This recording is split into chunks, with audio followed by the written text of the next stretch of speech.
Elden Ring. Seek out the albinuric woman. Once you've found her, make sure to pee on her head, for it's the only way a tarnish like you could become the Elden Lord. Elden Ring. You must find it within yourself to seek out the albinuric woman. And please, once you have found her, pee on her head.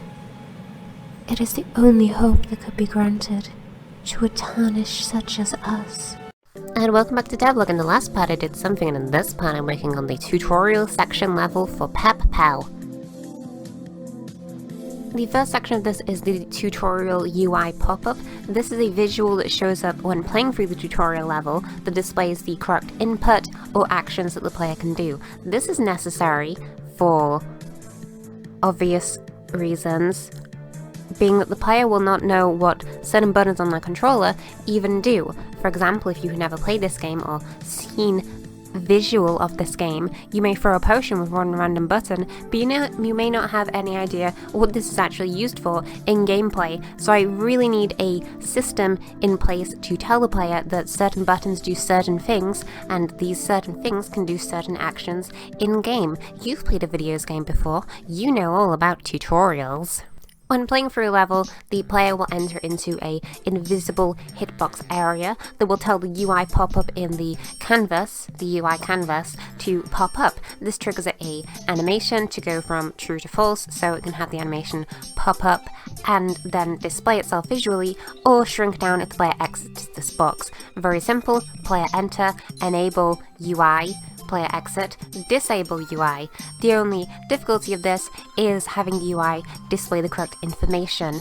All I do for this is have each UI trigger, these being the boxes the player walks into, have an enum of a specific type. So if this UI should tell a player how to jump, how to double jump, how to run, how to climb on walls, etc., etc., then these will then tell the UI animator to pop up, and will also change the visual for the UI text and the UI button inputs to specify to whatever it needs to tutorialize the player on. So for example, we hit the jump tutorial UI, we're going to tell the UI text that it needs to display a tap input for jumping, it needs to display the jump input UI buttons, and then display the text that says, press this button to jump. I then have to work on... What? The most complicated aspect of this system is displaying the correct input visual to actually tell the player what input they should do. This seems pretty obvious since there is input systems. The jump button is the bottom button of the input buttons, and therefore I should show this button. The complicated system with this is that I have a remap option. So what if the player remaps this button on the controller to something else? And what if they remap the keyboard input to something else? I need to detect these remap input changes and then make a visual to account for any remap option the player may have made to each input when displaying a tutorial of how to use this. Now I know what you're saying. Hey Slugglove, you big stupid idiot.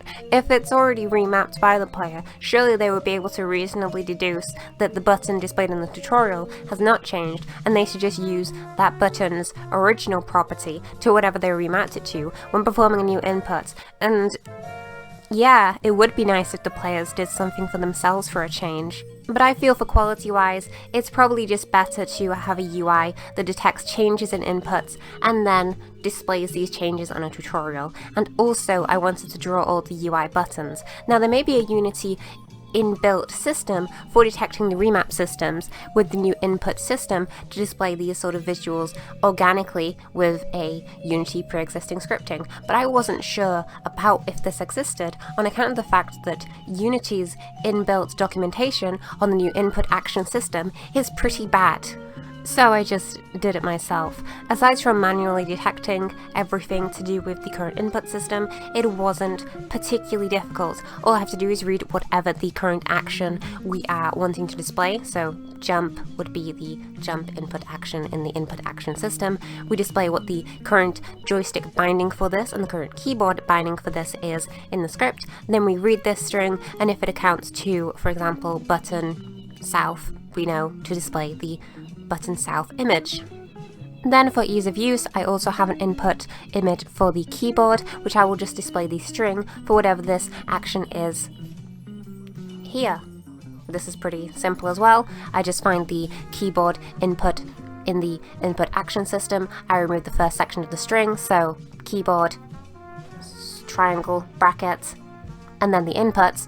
And then I just display what the actual input for this is, so the player can see both the keyboard input and the joystick input in one handy-dandy UI. I could make it so that this only displays the current plugged-in active input system, but I didn't feel like doing that, and I would rather have it display both inputs on the off chance that the player has a joystick plugged in, but they are not actively using it. I also didn't think of that being a possibility until after I made this system. But we just get the relevant image, we change the UI image to this. If there isn't an image that the player has for this UI, for example if they're using a specific kind of controller or something that doesn't have the basic joystick inputs, for example they have an extra button added somehow, or they have some kind of alternate controller, we will instead not display a sprite for this because there won't be one that has been created, and we will instead display a string for this, just saying what the input is.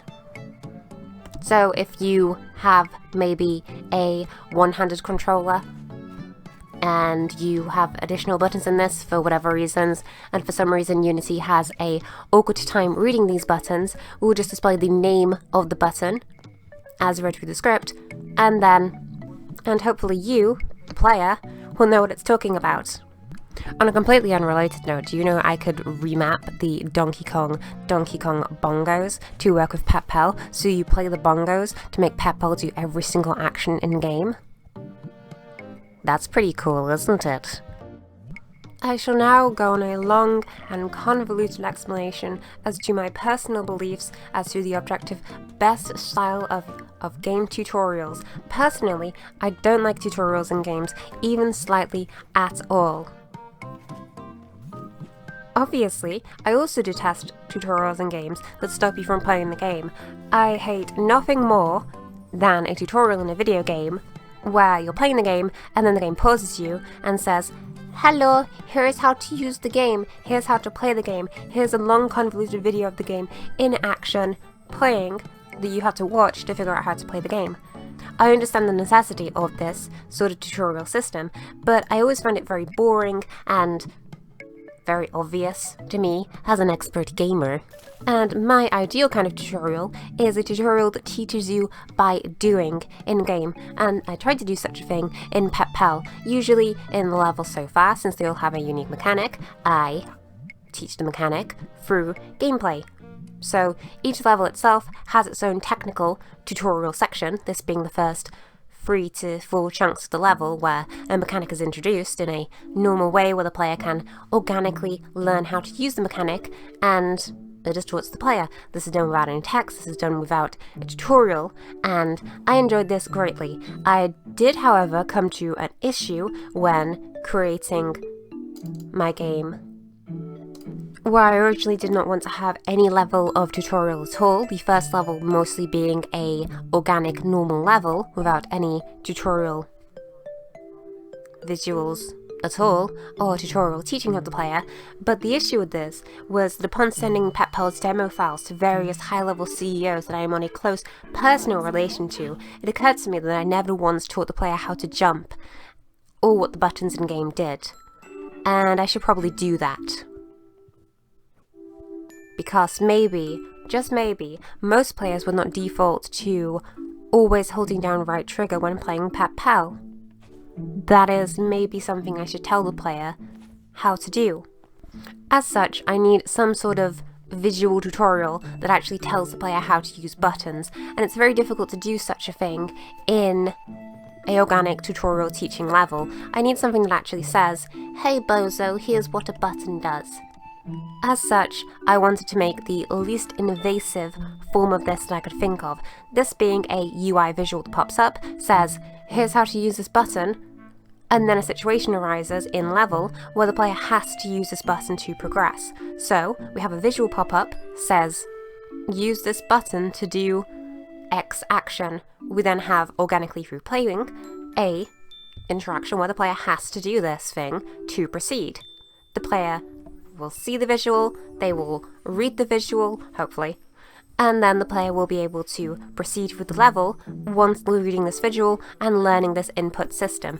The niceness of such a system, I find, is that players that can already figure out how to play the game or know what the inputs do or could naturally figure out that Pep-Pel can double jump because they have played other platformers, then they won't be hindered by such tutorial. The tutorial doesn't actually stop them, it just has a little invasive visual on the UI, which isn't a bother to players who have played the game, or even players that are replaying this level. That's right, I've made a tutorial level you can play twice. I also tried to make this visual look fun, even though it's just a visual of Pep-Pel holding her little chin and thinking, how do I jump?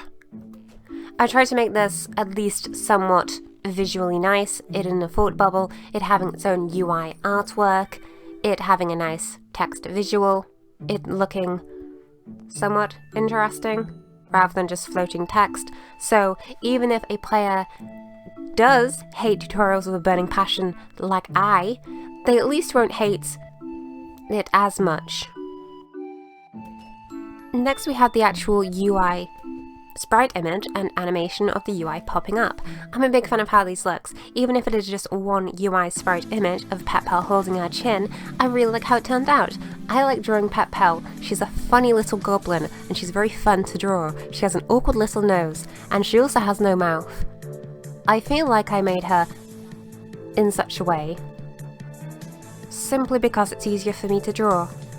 Pep-Pel does canonically have a mouth, you just never see it, and it's very small. Here's the canon for Pep-Pel's mouth.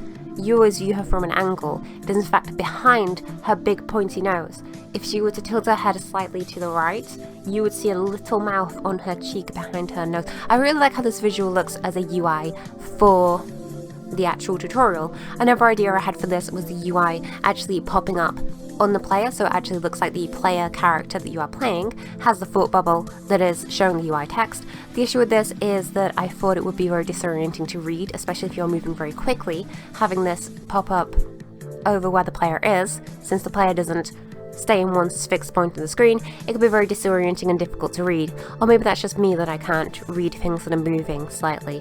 But I chose to have this as a UI visual because it's easier for the player to read and it's easier for me to program.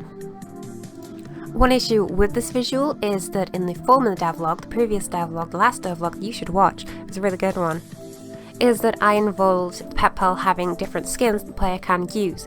The issue with this is that Pep-Pel's tutorial sprite does not change with these skin selections. Why is this, you may ask? Because the current game plan is to have maybe upwards of 12 skins, and I am not making a unique UI visual for every single skin of Pep-Pel when some of them are quite complex. I don't particularly feel like redrawing every single one for every single instance of Pep-Pel that shows up on a tutorial screen. But hopefully no players will care about this, even slightly at all, so that's okay by me. The other visual for this tutorial visual that I find nice is the actual thought bubble appearing outside of Pep-Pel's head. Once you run into a tutorial section, Pep-Pel's sprite image will pop up, and then a thought bubble appears out of her head. This is just animated with scaling and then moving each individual thought bubble section, but I think it works very well as the thought bubble popping up in a fun little way that works well in game. It looks silly, it looks fun, I like it. Also, if you're moving fast enough, this animation will appear and then cancel out because you'll have just ran past the tutorial mark, so you won't even see what Pep-Pel's thinking. She could be thinking all manner of devious things, and you wouldn't have been able to see because you're too fast. What I'm getting at is that I like how this looks. It's a fun animation, it's a fun little sprite for Pep-Pel. It overall, I think, matches the game quite well in its whimsical, really weirdly, stupidly looking visual, and I like it. If you were a Pep-Pel, how would you step Pep-Pel? Finally, we have the actual tutorial level. I shan't talk about this for long because it is unfinished. But this is just the first level of the game that the player runs around that teaches the player all the mechanics that are currently in Pep-Pel. This is more about the actual tutorial section of the devlog in opposed to this level because, as you can tell, the level is unfinished. But this would be the level that the player runs in and then has funny tutorial messages teaching them how to play the level. The interesting part of the level design for this level is that I have to make a lot of the areas very basic compared to the other two levels, these being the second and third level, that I can make as difficult as I want. But this being the first level, I have to make a lot of mechanics that I have to teach the player and how to make them in the simplest, most baby-like way possible. So I've really had to rein in my horrible, evil, masochistic ways with my levels designs to make some of them little babyish, and I have to hold your little baby hand and I have to say, look small child, there is a spike, don't pound your head on that spike, you'll die. Baby's first Pep-Pel level. Basically half this level is just teaching the player very basic Pep-Pel mechanics and making sections of the levels that are fun and engaging for the player. For example, one section of the level is just the player running on a bunch of loops. Back and forth, they run up a loop. To the right, jump off it, to the left, jump off it, to the right, jump off it, to the left. No real difficulty to this section aside from some precise jumps, but not super precise, pretty simple. The reason this section is in this level, and is involved in the tutorial in general, is because it is, first of all, a fun thing for the player to do. I feel like this being the first level most players are going to play, it's just going to be a nice little thing a player can do, and they can run through the hoops and say, yippee, wahoo, I'm having fun playing Pep-Pel. And the other reason is that it also teaches the player very organically that the player can run on slopes and they can run up the sides of surfaces. So that's my general design with this level, to make things both fun and also teach the player how to play the game in an engaging way. I find if the player has actual gameplay that is fun and engaging, as it is also teaching the player something to do, it helps the player remember such a thing. And that's it for devlog. I've had a fun time making the tutorial level. Specifically, I think making a level that is actually a lot simpler than the other levels has been, first of all, very easy to do. I don't have to think about a dumb, weird I don't have to think about a weird, gimmicky mechanic that I have to design a level around, or design every section of the level around such a mechanic. I can just make things that are fun and engaging for the player. You know, thinking about it, maybe I should have made this level first. In the next part, hopefully I'll have this level more finished, or have the visuals for this level more added to the level. Because right now it's a bunch of cubes.